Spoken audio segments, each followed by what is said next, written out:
Drama serial कभी मैं कभी तुम की आने वाली एपिसोड्स में आप लोग देखेंगे कि अदील का लालच खत्म होने का नाम ही नहीं ले रहा। पहले तो उसने रुबाब से सिर्फ उसकी दौलत की खातिर शादी की थी, लेकिन दूसरी तरफ वो रुबाब को ही धोखा दे रहा है। जब से रुबाब मुल्क से बाहर गई है, अदील इस बात का बहुत ज्यादा फायदा उठा रहा है और ऑफिस में रुबाब के पैसों पर करोड़ों का नुकसान कर रहा है। लेकिन अदील को इस बात का अंदाजा ही नहीं है कि रुबाब के बाप ने उस पर जासूस छोड़े हुए हैं, जिन्होंने अदील की एक एक हरकत पर नजर रखी हुई है और अदील के सारे सबूत हाथ लगते ही वो रुबाब को दिखा देंगे। रुबाब के बाप ने तो रुबाब को बार बार वार्न किया था कि वो अदील से शादी ना करे, वो एक लालची इंसान है, लेकिन रुबाब सिर्फ जिद में आकर अपने बाबा के खिलाफ चली गई और अदील से शादी कर ली। रुबाब को भी अपनी दौलत पर बहुत ज्यादा फख्र होता है, इसीलिए तो वो मुस्तफा पर चोरी का इल्जाम लगा देती है, हालांकि वो जानती है कि मुस्तफा और शर्जीना कभी भी ऐसा नहीं कर सकते। लेकिन रुबाब को इस बात का अंदाजा नहीं है कि अदील उसके साथ क्या खेल खेल रहा है। जब उसे अदील की सच्चाई के बारे में पता चलेगा तो वो बहुत ही ज्यादा शर्मिंदा हो जाएगी कि मैंने अदील जैसे लड़के से कैसे शादी कर ली, वो तो इस काबिल ही नहीं है। रुबाब को इस बात का अंदाजा हो जाता है कि उसका अपना शोहर ही चोर निकलता है और उसे ये बात रियलाइज होती है कि किसी पर चोरी का इल्जाम लगा देना इतना आसान नहीं होता। अदील की सच्चाई रुबाब के सामने आ जाने के बाद रुबाब का बाप रुबाब से कहेगा कि मैंने तो तुम्हें पहले ही कहा था कि ये लड़का तुम्हारे लिए ठीक नहीं है, ये सिर्फ पैसों की खातिर तुमसे शादी कर रहा है और बहुत ही लालची इंसान है, लेकिन तुमने मेरी एक बात भी नहीं सुनी और तुम कहती थी कि मुझे लोगों की बहुत ज्यादा पहचान है। और वो रुबाब को अदील के खिलाफ सारे सबूत दिखा देंगे और उसे बताएंगे कि तुम्हें बेशक अदील पर यकीन था, लेकिन मैं तो पहले ही दिन से उस पर यकीन नहीं किया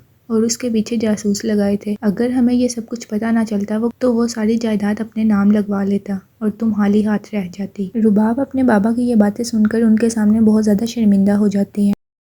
और सोचती है कि मैंने अदील पर कितना यकीन किया, उसे कितनी इज्जत दी, हर तरह की सहूलत दी, लेकिन वो इंसान इस काबिल ही नहीं था, मेरे ही ऑफिस में चोरी करने का सोच रहा था। अदील की ये सच्चाई जानने के बाद अब रुबाब उसे छोड़ेगी तो नहीं। जो गलती मुस्तफा ने की ही नहीं थी, रुबाब ने उसे घर से निकलवा दिया, लेकिन अब वो अदील का ऐसा हाल करेगी कि अदील ने कभी सोचा भी नहीं होगा, यहाँ तक कि वो उसे पुलिस को पकड़ा देगी। अगर आपको वीडियो अच्छी लगी हो तो वीडियो को लाइक कर दे, कमेंट कर दे और हमारे चैनल को सब्सक्राइब करना ना भूलिएगा। इसके अलावा बेल आइकन पर भी प्रेस कर दे ताकि हर नई आने वाली वीडियो की नोटिफिकेशन आप तक फौरन से पहुंच जाए।